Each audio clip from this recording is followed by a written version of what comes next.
Good morning, ladies.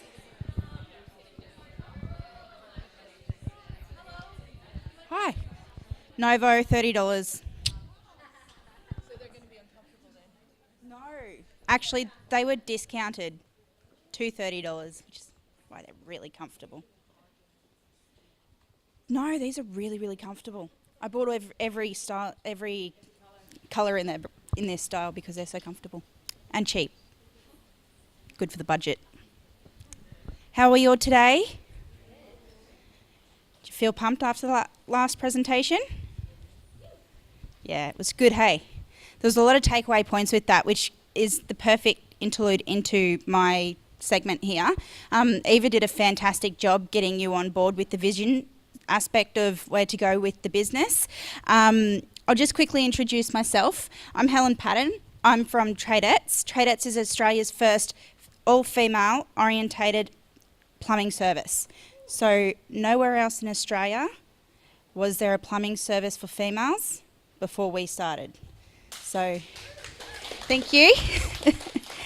We've been in business for 6.5 years.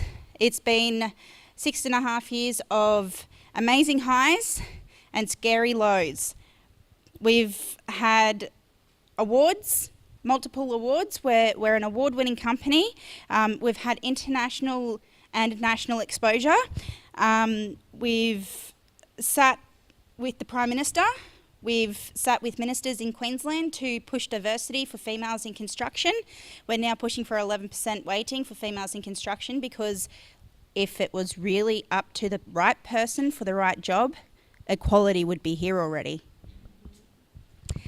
So, without further ado, let's jump right into it. Despite all the challenges that we've had, we're still here and we're still going. Can we just play that song? Thank you. So this song my husband told me is my song. I've had challenges after challenges, and we'll go into that further on. But what I want to do is a little exercise that my business coach has gotten me to do. We're going to play this song. We're all going to close our eyes and we're just going to listen to the lyrics of it because it is really quite profound and it applies to everybody in this room. Everybody has had their challenges, but it's not the challenges that define you, it's how you react to them. Now, close your eyes.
Who got tingles?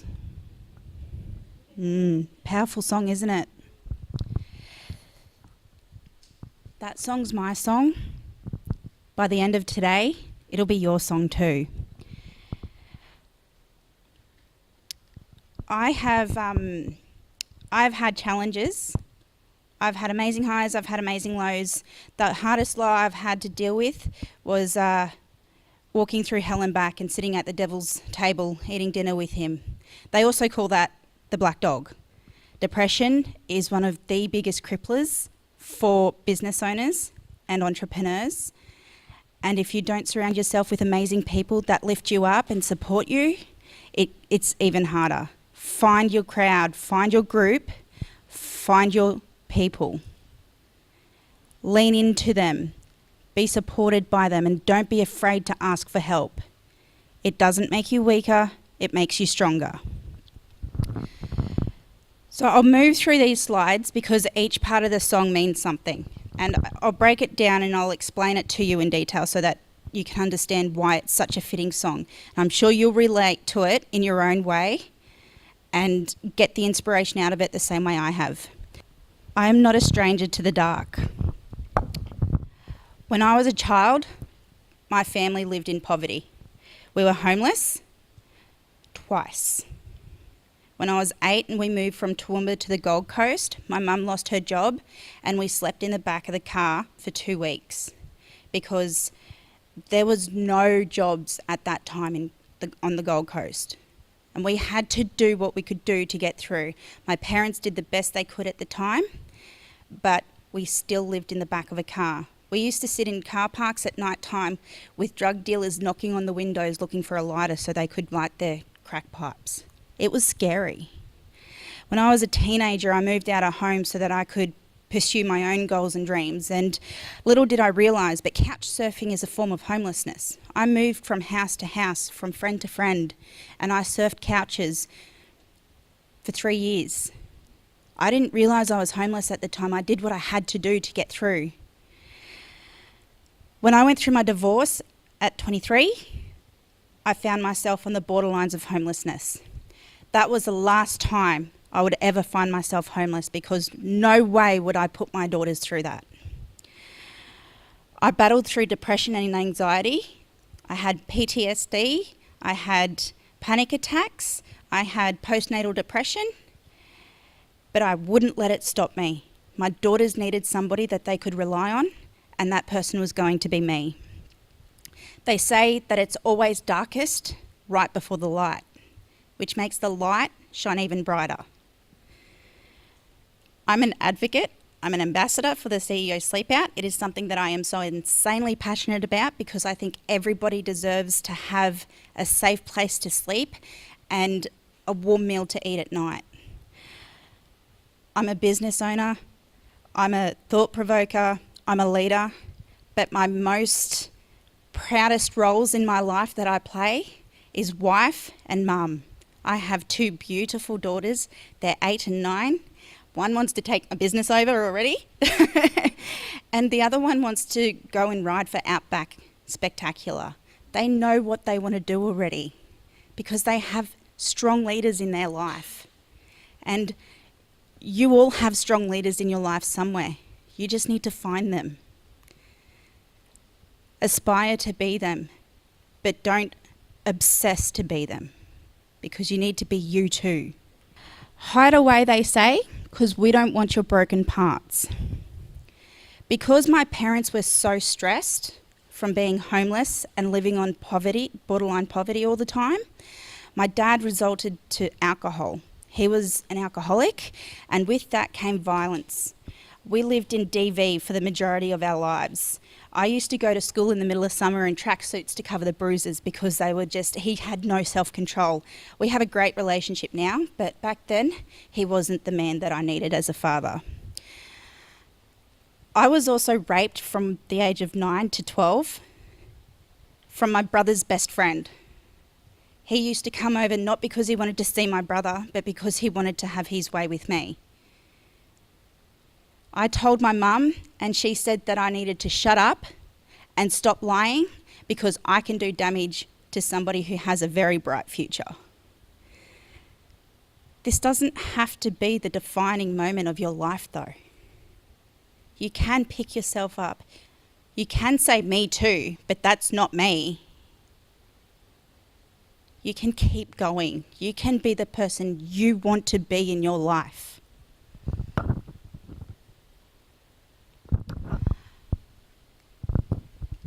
I've learned to be ashamed of all my scars.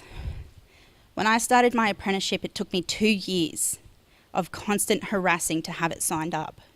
I had to fight for every opportunity on site just so that I could have a go on the tools. Once I was signed up, as my second year, I dislocated every joint in my right hand and crushed every bone in my right hand due to an accident on site clearing a blocked drain.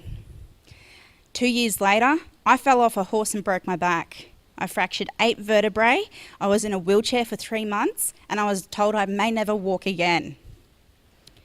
Fast forward to June this year, I had a freak accident, or was it, with a drop saw.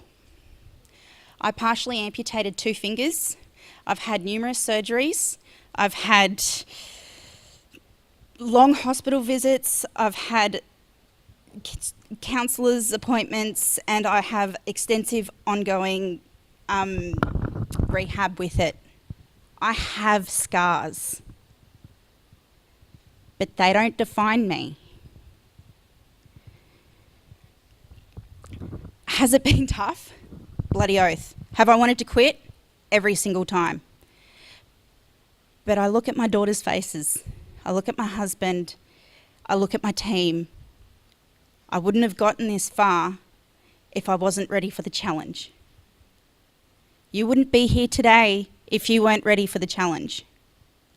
You want to do something. You want to grow your business. You want to make an impact in the world. Don't let your scars define you. Be you, be authentic, and just stand tall and be proud. Run away, they say. No one will love you as you are. So last year we got trolled and attacked on Facebook from the Men's Rights Association. It was horrendous. At 2 o'clock on a Sunday morning, my phone was going berserk.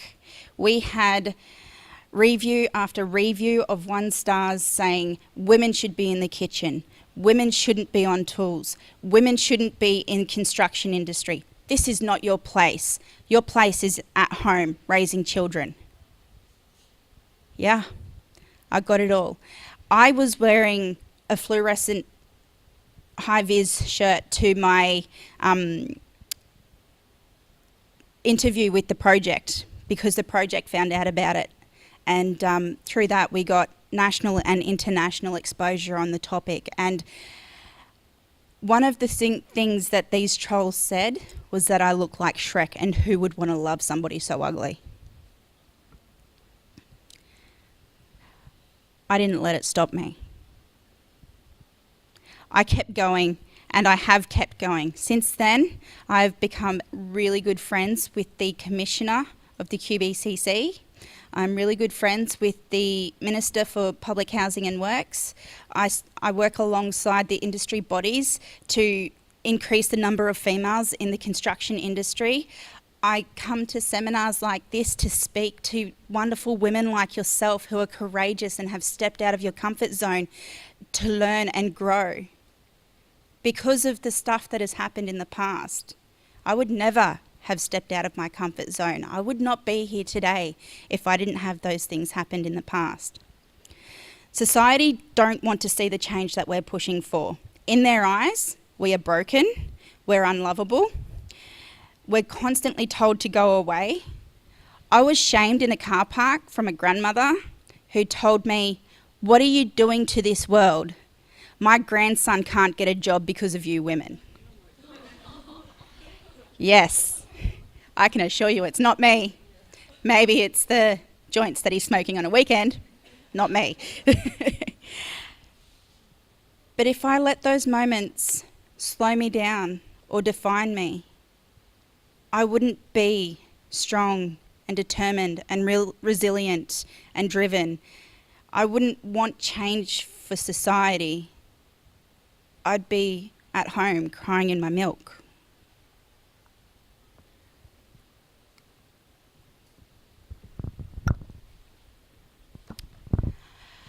But I won't let them break me down to dust. I know that there's a place for us. As I said, we've had international exposure. We've been published in newspapers and internet articles across the world. We've been New Zealand, Canada, America, the UK, and I think there was one in the Middle East as well. So we have had international exposure from other people's hate for us. From every negative, there is a positive. You just have to find that positive. We've been on TV, we've been on The Project, we've been on Channel 7, we've been on Channel 9, none of which we've had to pay for. We have had hundreds of thousands of dollars of TV time because we're so different, because we want change, because we're trying to do something for this world that is so needed. We've had online articles, we've been published on Mamma Mia, we've been published on the Sunday Mail online articles, we've been published on the Courier Mail, we've been published Australia-wide. We have articles in Western Australia, South Australia, we have articles in the Northern Territory. I actually don't think there's a state in Australia where we are not known. Because we're resilient. So we get up every day and we go for it. There's always a place for us. There is always a place for us. And if there's not, create it. Make it. If you want it bad enough, get out there and get it done. For we are glorious. Every single woman in this room is glorious. You're here today for a reason. You're here today because you want to make something with yourself and your life, and you want to make a change in this world. The hard work we have done has made change. We've now had the Minister for Public Housing and Works say that he is supporting the 11% weighting for females in construction. We're currently sitting at 0.3% for females in plumbing in Queensland alone. 0.3%. Of 17,000 plumbers in Queensland, 49 are females. 49. Tradettes alone has introduced 13 female apprentices over the 6 years that we've been in business. Of those 13, 11 are still in the industry. We're needed here. What is it that you're going to do that makes change? What is it that you're going to do to cement yourself in your industry, to create the opportunities that you so desire? We can demand our seat at the table. We can claim it. We cannot be told that we don't deserve the seat at the table just because we're females. We are equal to everyone else on this earth, and we have the right to be who we want to be because we're glorious.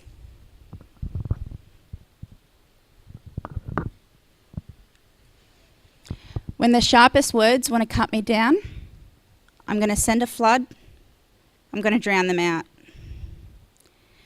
Who gives a shit what people think about you? Their opinion is their opinion, and it is none of your business. They are entitled to their opinion, but you're also entitled to take it on board or ignore it completely. The decision's yours, and yours, and yours, and yours, and yours, and yours, and everyone's. Everyone's. The biggest thing that critics hate is you becoming stronger than the first time they criticised you, because they have to look for more meaningless things to pick on you for. Drown their bullshit out. Turn the song up. Sing it at the top of your lungs. You're having a bad day? Put on your favourite song. Turn it up. Resonate with it. Sing along with it. Make yourself feel good by drowning out their bullshit. As I said, they're entitled to their opinion, but it's up to you as to whether you take it on board or not.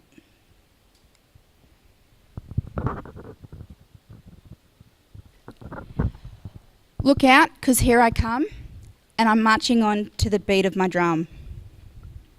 I stand in front of you all today, despite all the challenges that life has thrown at me. Not because I've been made to, but because I choose to. I make the choice every day to get up and keep going and not dwell on the things that I've done wrong or the people I've upset or the mistakes that I've made as a mum or a wife or a business owner or a friend, because you're always going to let somebody down at some stage. It's not the letdown that matters, it's how you deal with it after. Don't follow the path that is most travelled, for they are mediocre. Create your own path. Walk to the beat of your own drum. Become successful as fast or as slow as you desire. You beat the drum. You have everything you need inside of you. We need you to claim your seat at the table and pave the way for the next generation, because you are glorious. I'm not scared to be seen, and by God, I make no apologies. If we worry about what society thinks of us, what they expect of us, our brilliance will never shine through. Our light will be dimmed, and we would all live mediocre lives. Do not let their thoughts and opinions define who you are today, and don't let your own thoughts and opinions define who you are tomorrow. You don't want a life of mediocre. If you did, you wouldn't be here today. You'd be at home having a cup of coffee on the lounge with your favourite people. And do not ever apologise for being present. Do not ever apologise for who you are, what you stand for, and what your values are. For this is what makes you great. It is what makes you the person you are today, and it's something you should stand tall and be proud of. Refuse mediocrity. Refuse it, refuse it, refuse it. Live your best life. You've only got one. Take it with both hands and make the absolute most of it.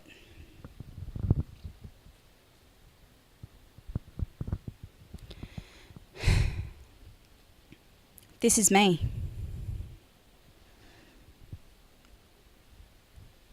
I'm a wife.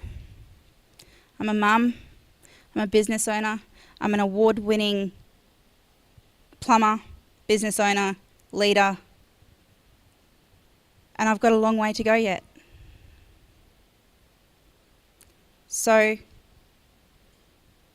who are you? Who are you going to be? The decision is up to you.